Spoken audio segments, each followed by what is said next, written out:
آئیے اب سلطان صلاح الدین ایوبی کی کہانی بھی سنتے ہیں۔ اسلام کا مجاہد اعظم، یہ حلال اور صلیب کی جنگوں کا ہیرو، اور جس پہ امت اسلامیہ کو آج بھی ناز ہے، اور آج صدیاں گزرنے کے بعد یہ سینوں میں دل کی طرح دھڑکتا ہے۔ سلطان ایوبی کا نام آج بھی دلوں پہ نقش ہے، اور اس کا نام سن کے مردہ جانوں کے اندر بھی زندگی کی حرارت پیدا ہو جاتی ہے۔ اس کے زمانے میں ریجینالڈ بدبخت ایک انگلستان کے شہزادے نے حاجیوں کے قافلے کو روک لیا اور ان کا سامان لوٹ لیا۔ انہوں نے کہا ہم حج پہ جا رہے ہیں، تو نے ہمارا سامان لوٹ لیا، ہمیں جانے دے۔ تو اس نے دریدہ دہنی کرتے ہوئے کہا بلاؤ اپنے نبی محمد کو جو تمہاری جان چھڑائے۔ بس سلطان صلاح الدین ایوبی تک یہ بات پہنچی تو میں نے تاریخ میں پڑھا کہ وہ دانت پیستا تھا، اس کی آنکھوں میں خون اتر آیا، اس میں کھڑے کھڑے قسم کھائی کہ جب تک اس ظالم کو کیفر کردار تک نہیں پہنچاؤں گا چین کی نیند نہیں سوؤں گا۔ پھر پونے دو سال کا عرصہ آپ سلطان صلاح الدین ایوبی کی زندگی دیکھ کے جنگی مہموں کو ترتیب دیتا رہا، دن رات اس نے ایک کر دی، نیند قریب نہ آنے دی۔ جب نیند بہت زیادہ تنگ کر دی تو پھر وہ خیمے کی چوب کے ساتھ ٹیک لگا کے کھڑے ہو کر کے اپنی آنکھوں کی آگ بجھا لیتا، اور پونے دو سال کا عرصہ اس نے چارپائی پہ لیٹ کے نہیں دیکھا۔ پھر وہ لمحے آئے کہ اللہ نے اس کی مراد پوری کی۔ انگلستان کے شہزادے لائن میں کھڑے تھے، اس نے شاہ گاما کو اپنی کرسی دی اور ساتھ کہا ہم جس کو کرسی دیتے اسے امان دیتے۔ پھر اس نے اس کے جو نائٹس تھے ان کو آپ خورم دیے، ان میں پانی دیا، کہا جس کو ہم پانی دیتے ہیں اس کو امان دیتے ہیں۔ پھر جب ریجینالڈ کی باری آئی تو بادشاہ کی رگیں پھول گئیں غصے سے، اس نے تلوار نیام سے باہر نکالی اور اس کی چھاتی پہ چڑھ کے اس کی گردن پہ تلوار رکھ کے اس کے ٹکڑے کرتے ہوئے کہا او کتے، تو نے کہا تھا بلاؤ اپنے نبی محمد کو، محمد عربی نے اپنا نوکر بھیج دیا ہے۔ اور اس طرح اس ریجینالڈ کتے کے دو ٹکڑے کر کے رکھ دیے۔ یہ ہماری تاریخ ہے، یہ اور روشن تاریخ ہے۔ ہمارے اسلاف، ہمارے بزرگ اس دور کے شہنشاہ، اس دور کے بادشاہ اتنی جرأت اور اتنی عظیمت رکھا کرتے تھے، اور آج ہماری کمزوریاں نے دشمنوں کو دلیر کر دی ہے۔ کبھی ایسا بھی اندھیر آیا تھا کہ سرعام یوں توہین اور تنقیص ہوتی ہو پیغمبر حسن اور پیغمبر جمال کی، اور پھر 1.40 کروڑ انسان دنیا کے اوپر بستے ہوں۔ یہ بھی زمانے نے دن دیکھنے تھے تو امت مسلمہ کی موت واقعہ ہو جائے اگر حضور علیہ السلام کی توہین باقی رہتی ہے۔ اس لیے امت کو پوری قوت کے ساتھ کھڑا ہونا ہے اور اپنے نبی علیہ السلام کی توہین کا بدلہ لینا ہے، اور یہ ممکن نہیں ہے جب تک جو ہے وہ ہم پوری دنیا کے اوپر غالب نہ ہوں۔ اللہ تعالیٰ امت کو وہ دن نصیب فرمائے کہ امت کا غلبہ اللہ تعالیٰ نصیب فرمائے۔ اس وقت ہمارا المیہ یہ ہے کہ ہمارے پاس عالمی لیڈر کوئی نہیں ہے، عوام کے جذبے یقیناً دیکھنے کے۔ سیریا کے بچوں کو میں نے دیکھا کہ وہ چھوٹے چھوٹے بچے، انہوں نے ہاتھوں میں کتبہ پکڑا ہوا ہے، اور میں اس منظر کو دیکھ کر کے کتنی دیر تک سکتے میں رہا۔ اس کے اوپر لکھا ہوا تھا اقتلونا ولا تسبوا لنبینا، ہمارے ٹکڑے کر دو لیکن ہمارے نبی کو گالی نہ دو۔ ان بچوں کے درد کی کہانی کلیجے چیر رہی تھی۔ یہ محبتوں کا عالم، وہ اقبال نے کہا تھا چمن میں رخت گل شبنم سے تر ہے، چمن میں رخت گل شبنم سے تر ہے، سمن ہے سبزہ ہے باد سحر ہے، مگر ہنگامہ ہو سکتا نہیں گرم، یہاں کا لالا بے سوزے جگر ہے۔ اس وقت امت بے امام ہے، امت کے پاس جو ہے وہ کوئی ایسا شخص نہیں ہے جو امت کی رہنمائی کرے۔ ملک بھی خالی ہے اور عالمی لیول پہ بھی ہم کسی امام سے محروم ہیں۔ اللہ نے وہ دن نصیب کرنے ہیں، ہم صفے سیدھی کریں، بس ہمارا کام اتنا ہے۔ صفے سیدھی کریں گے تو امام بھی اللہ بھیج ہی دے گا، اور وہ وقت آئے گا کہ اس کے جھنڈے نیچے ہم کھڑے ہوں گے۔ اور ہم نے تاریخ میں پڑھا ہے، کتب صحاح میں موجود ہے، بخاری اور باقی کتابیں اٹھائیں، ہمیں اس وقت کی بشارت دی گئی ہے کہ جب اساکر اسلام ترتیب پائیں گے اور پھر امام بھی آ جائے گا، اور پھر امت مسلمہ وہ بانک پن پائے گی کہ صحیح حدیث میں آتا ہے کہ اگر کوئی یہودی کسی پتھر کے پیچھے یا درخت کے پیچھے چھپ کر کے پناہ مانگنا چاہے گا تو وہ پتھر مسلمانوں مجاہدوں کو بول کر کے کہے گا ادھر آ، یہ ظالم میرے پیچھے چھپا ہوا ہے۔ وہ دن بھی اللہ تعالیٰ نے ہمیں دکھانے ہیں، اور پوری امت کے اوپر جھنڈا جھولے گا تو آمنہ کے لال کا ہی جھولے گا انشاءاللہ۔ آ ملیں گے سینہ چاکانے چمن سے سینہ چاک، بس میں گل کی ہم نفس باد صبا ہو جائے گی، شبنم افشانی پیدا کرے گی میری سوز و ساز، اس چمن کی ہر کلی درداش نہ ہو جائے گی، آسمان سحر کے نور سے ہوگا آئینہ پوش، ظلمت رات کی سیماب پا ہو جائے گی، شب گریزاں ہوگی آخر جلوہ خورشید سے، یہ چمن معمور ہوگا نغمہ توحید سے۔ وہ وقت انشاءاللہ آنے والا ہے، بس ہمارا کام صفیں سیدھی کرنی ہے اور صفوں کو ترتیب دینا ہے، اپنے جذبوں کو مرنے نہیں دینا ہے، اور یہ جذبے اپنی نسلوں میں بھی منتقل کرنے ہیں، اور اپنی نسلوں کو بٹھا کر کے حضور کی عظمت کی کہانی پڑھا کے جانا ہے۔ میں نے سیریا کے ان بچوں کو دیکھا تو میں اپنے بچوں کو بٹھا لیا، میں نے کہا بیٹے پوری دنیا کے اوپر حضور کی ناموس پہ حملہ ہے، بتاؤ ہم کیا کریں گے؟ تو میرا 5 سال کا بچہ ہے، مجھے حمزہ کہنے لگا کہ ابو یہ جو تلوار آپ نے لٹکا کے رکھی ہے بیٹھک میں، اس کے میں پیج خود کھول سکتا ہوں اور یہ میرے ہاتھ میں دے، ان ظالموں کو میں کاٹوں گا۔ میں نے کہا بیٹے مجھے یہی تجھ سے توقع تھی، اس لیے کہ تیرے جسم کے اندر خواجہ دین محمد مصطفیٰ کی غیرت کا خون دوڑ رہا ہے، اور انشاءاللہ یہ ہماری نسلیں اٹھیں گی اور اسلام کے غلبے کا خواب ہم شرمندہ تعبیر کریں گے انشاءاللہ۔ تو اپنے بچوں کو بٹھائیں اور ان کو بتائیں اور ان کو حب رسول کے جام پلائیں، ان کے اندر محبت رسول انڈھیل دیں اور ان کے سینے کے اندر یہ حرارت پیدا کر دیں، اور وہ امت کے لیے اور نام محمد کے لیے ہر قربانی دینے کے لیے آمادہ ہو جائیں۔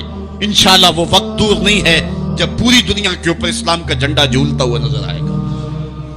ہم نے اپنے جذبوں کو ہر صورت بیدار رکھنا ہے، اور اگر انہوں نے توہین کی زبان کھولی ہے تو کروڑوں انسان حضور کی مدح میں زبانیں کھول لیں، صبح و شام وظیفہ درود و سلام کا لبوں پہ جاری کر لیں، اور حضور کے نام کا جھنڈا اٹھائیں۔ یہ گلیوں میں، یہ چوکوں میں، یہ بازاروں میں یہ احتجاج، یہ تو ایک معمولی کیفیت ہے، ہم تو اس سے آگے بھی اگر ہم بے بس ہیں، کر کچھ نہیں سکتے۔ سچی بات ہے، ہمارے اندر جو جذبوں کی کائنات ہے ان کو کچا چبا جائیں کہ جنہوں نے میرے آقا حضور نبی رحمت کی توہین اور تنقیص کی ہے، اس لیے جو ہم سے بن پڑا، جو ہم سے ہو سکا ہم نے وہ ضرور کرنا ہے۔ وہ کیا کہا تھا سودا نے کہ مجنو لیلا سے بازی نہ لے سکا پر سر تو دے سکا، کس منہ سے کرتے ہو دعویٰ عشق سودا، تم سے تو یہ بھی نہ ہو سکا۔ ہم نے دیکھنا ہے کہ ہم کیا کرتے ہیں، اس حوالے سے ہمارے جذبات کیا ہیں۔ مجھے یاد آئی آج ہمارا سارا دن آج ہمارا کی کہانیاں میرے ذہن میں گردش کرتی رہی۔ ہمارا غزوہ احد کی نامور مجاہدہ ہیں کہ جب بھگدڑ مچی اور کچھ تو خون ہونے لگا اور عجیب کیفیت بن گئی، تو اس وقت حضرت ہمارا خاتون ہے تو اس جنگ میں ساتھ آئی تھی، کس کام کے لیے آئی تھی کہ کوئی زخمیوں کی مرہم پٹی کروں گی، لیکن جب دیکھا کہ حضور تنہا ہے اور تیروں کی برسات ہو رہی ہے، ہمارا تلوار لے کے میدان میں آ گئی، اور حضور نبی رحمت نے فرمایا کہ میں جدھر دیکھتا تھا مجھے ہمارا ہی نظر آتی تھی، اگر ادھر سے حملہ ہوتا آگے ہمارا کھڑی ہوتی، اگر ادھر سے حملہ ہوتا تو ہمارا کھڑی ہوتی۔ میں کہتا ہمارا تیرے نام پہ میری نسلیں قربان، جس نے محمد عربی کی آبرو کا پہرا دیا۔ اللہ اکبر۔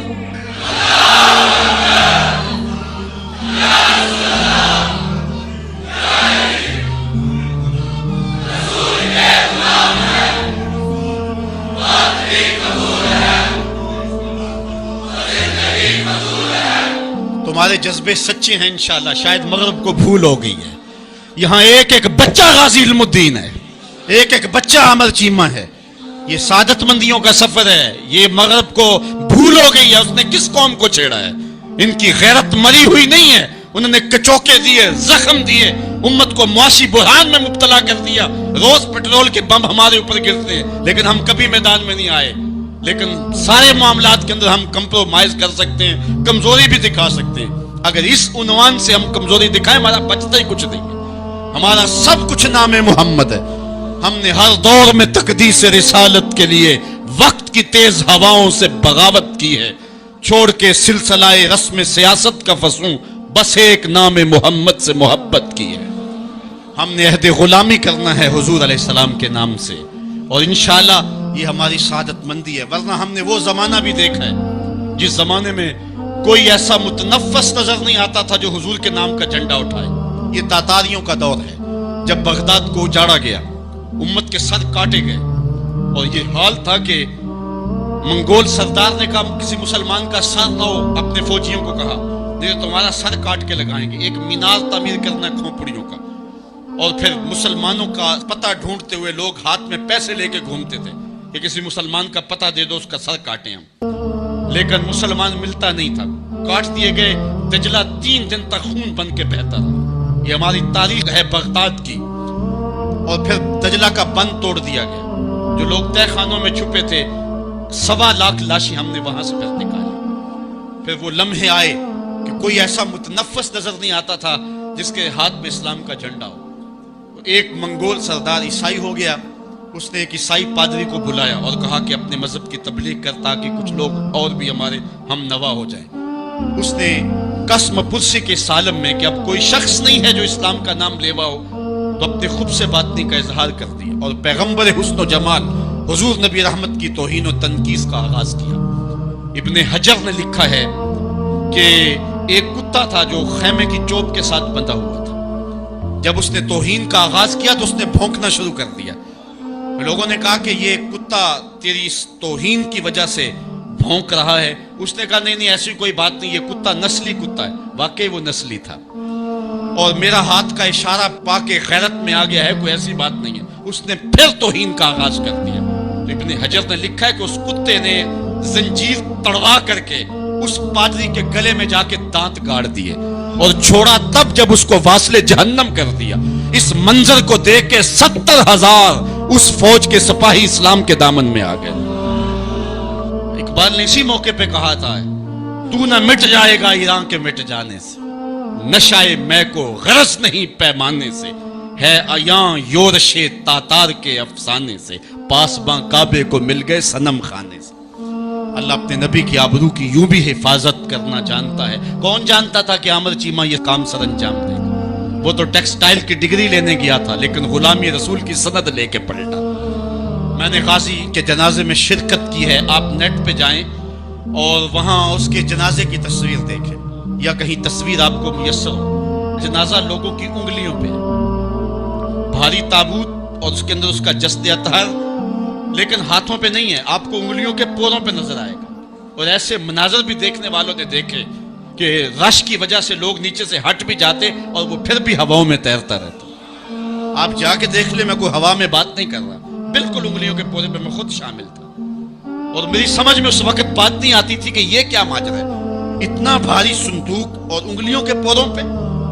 پھر ایک دن حضرت سعد بن معاذ کی کہانیاں پڑھ رہا تھا کہ ان کا جنازہ بڑا ہلکا تھا. تو پوچھا گیا تو فرمایا کہ سعد کے جنازے کو صرف انسان ہی جو ہے وہ کندھا نہیں دے رہے، فرشتے بھی کندھا دے رہے ہیں. غازی کا جنازہ ایسے ہوا میں تیرتا تھا جس طرح پانی پہ کشتی تیرتی ہے. میں نے خود غازی کی قبر کی پائنتی پہ ایک سید زادے کو روتے دیکھا اور وہ کیا رہا تھا، ربا میں تینوں یہ نہیں کہندا مینوں عامر چیمہ بنا دے، میں کہنا ہے قدمہ دی مٹی ہی بنا دے. یہ سعادت مندی کی موت ہے، یہ خوش نصیب لوگوں کی زندگی ہے. اور مسلمان اس کو اعزاز سمجھتا ہے. اس پورے حال میں کوئی ایک شخص بھی نہیں ہوگا کہ جس کے دل میں یہ آرزو نہ ہو کہ میں حضور کے نام پہ قربان ہو جاؤں. ایک ایک شخص کے سینے کے اندر، میں سمجھتا ہوں میرا ہی سینہ ہے لیکن نہیں، ہر شخص کا سینہ یہی ہے اور ہر شخص کے اندر کے جذبات یہ یار یہ دھڑا کیا ہے زندگی میں حضور کے بغیر. سب کچھ حضور ہی ہیں اور ہماری زندگی کا سب سے قیمتی اثاثہ حضور کی ذات ستودہ صفات. آپ کو جمعۃ المبارک کو جو کال دی گئی اس میں بھرپور شامل ہوں، جہاں جہاں سے آئے ہیں وہاں جو جلوس ہو بھرپور شامل ہوں، لوگوں کو ترغیب دیں اور اس کو جو ہے وہ بہت بڑے سائز کے اندر جلوسوں کو منعقد کرے تاکہ مغرب کو پیغام جائے کہ یہ تھکے ہوئے، ماندے ہوئے، ہارے ہوئے، یہ جو ہے وہ معاشی بحرانوں کے پسے ہوئے لوگ جب بھی اپنے من کا سودا کرتے ہیں تو بازار مصطفیٰ میں ہی کرتے ہیں.